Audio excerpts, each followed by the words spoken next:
tonight is all about vitamin A. Now, this is one of those vitamins that it's like a redheaded stepchild of the vitamin world. It very rarely gets any attention. Well, most of the attention goes to vitamin D and the B vitamins and vitamin C. But vitamin A is super critical for a number of different reasons, and we want to understand why, because especially if you're suffering with any types of symptoms or side effects of vitamin A deficiency, you might be able to ask your doc to check your levels and get you moving in the right direction again. So vitamin A actually is called vitamin A because it was the actual very first vitamin discovered. That's why it got the delineation A before B, before C, right? So A came first. So A was the first one discovered. It is a fat-soluble vitamin. Now, one of the fears many people have about fat-soluble is they think, oh, because it's a fat-soluble vitamin, it's somehow going to be or have this greater potential for toxicity. And I just want to dispel that right away. Now, you can overdose on vitamin A. You can overdose on any vitamin. That's par for the course. But that doesn't mean that because it's fat-soluble that it somehow is highly, highly toxic, and you have to be super, super cautious about using it. Can you use too much? Yes, you can. We're going to talk about what too much means before we're done tonight. But fat soluble means that it's basically a fat. And so think about it like this. Many of us for the last several decades have been told low-fat diets, no-fat diets, right? Well, where do we get vitamin A? Predominantly, we get it in the fat from animals. Particularly, some of the best food sources of vitamin A. Well, the best food source, hands down, is liver. So if we want to get the most vitamin A bang for buck, it's going to be by eating liver consistently.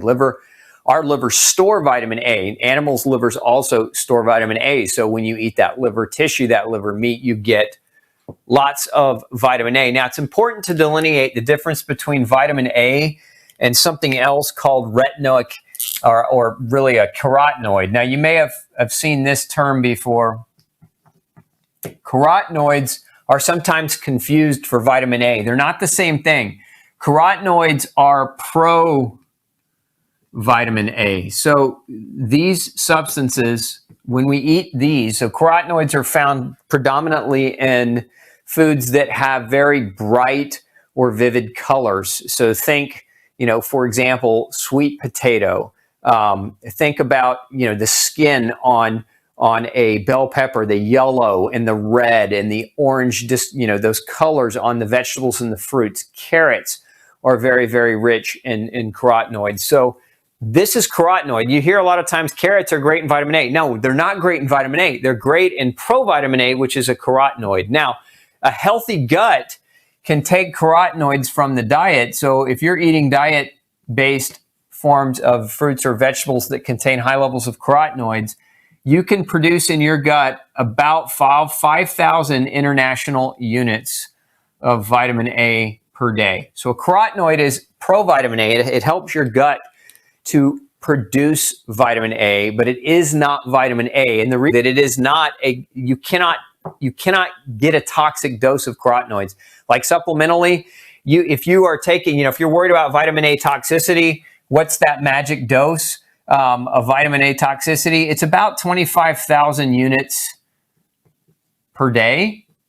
So if you're taking 25,000 units a day for like a year straight without anybody monitoring you or looking at your level, that creates a dose that could potentially create a toxicity for you. And the problem with vitamin A toxicity, it can cause bone pain, and it can cause, there's an increased risk for certain types of tumors.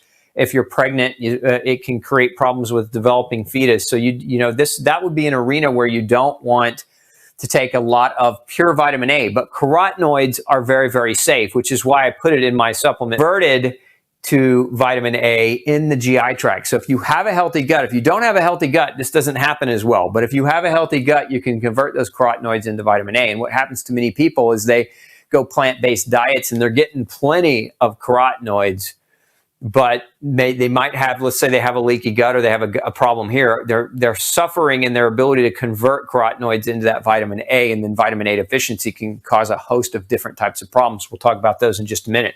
But going back to food sources, again, provitamin A is carotenoids. food sources of actual vitamin A. So we're talking about concentrated vitamin A or retinoic acid or retinol. This, has many different names, but retinol is the main form in the diet. That liver and milk fat. So this would come in the form of like cheese or butter. Now, again, many of you are dairy sensitive, or you're lactose intolerant, or you're allergic to dairy. And in this case, these are not good choices for you. Many of you want to also understand that if you're not allergic to dairy, that going and buying these things in the grocery store, you have to look at the quality of what you're purchasing, because as I've talked about in the past, a number of past segments of Pick Dr. Osborne's Brain, we've talked about how dairy can mimic gluten. We've also talked about how dairy additives and enzymes can actually also mimic gluten. So you've got to be real careful if you're trying to bring this back in. My advice, if you're trying to use any source of dairy in your diet at all, the healthiest way is to find a local farm and to make sure they have very particular type of dairy cows. Generally, they're called Jersey cows, and they're genetically, they're A2 cows. They produce a type of dairy fat, dairy milk that is not quite as big of a problem as some of the more common milking cows that are used today in mass production farms. So milk, fat, cheese, and butter are all other places where you can get it. Some people use cod liver oil as a source of vitamin A. So that's another one if you take as a supplement. Cod liver oil can also be used.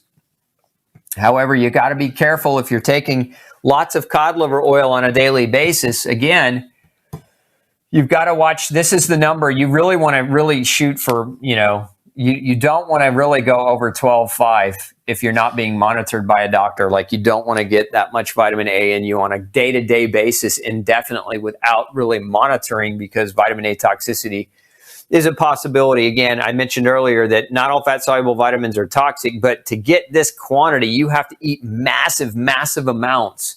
And most people aren't going to do that. You have to drink large volumes of cod liver oil consistently over time, and most people aren't going to do that. So again, it's a very, very safe, very, very easy to get from the diet in terms of a vitamin. Hey, don't forget to check out the rest of the series right here. Make sure you hit subscribe below. And as always, thanks for tuning in.